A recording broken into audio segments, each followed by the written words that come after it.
Brand's Indy is a really small lap. So when you squeeze 20 odd cars into all onto the track at the same time, it's you expect to potentially lose your best laps. What you hope though is that you still get enough of your best laps that you still get a decent time. And we just ended up with a really messy session.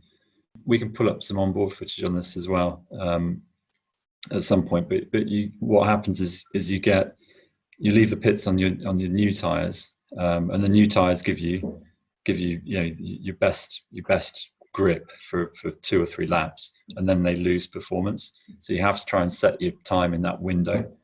And what happens is you leave the pits on your new tires, you bring them up to the optimum operating temperature, you get heat in them, and you're ready to set your lap. And then you find, because the speed difference is so great, then you find you catch up. Some of the other guys who are kind of doing the same as you, but they're perhaps going slowly because they've come out of the pits slightly later, or they've finished their lap, or they've made a mistake on their fastest lap, and they've run wide and then they backed off. And most of the time we're expected to, and most of the time people use their mirrors and they get out of the way. So if you're on a hot lap, they see you coming and they move off the racing line.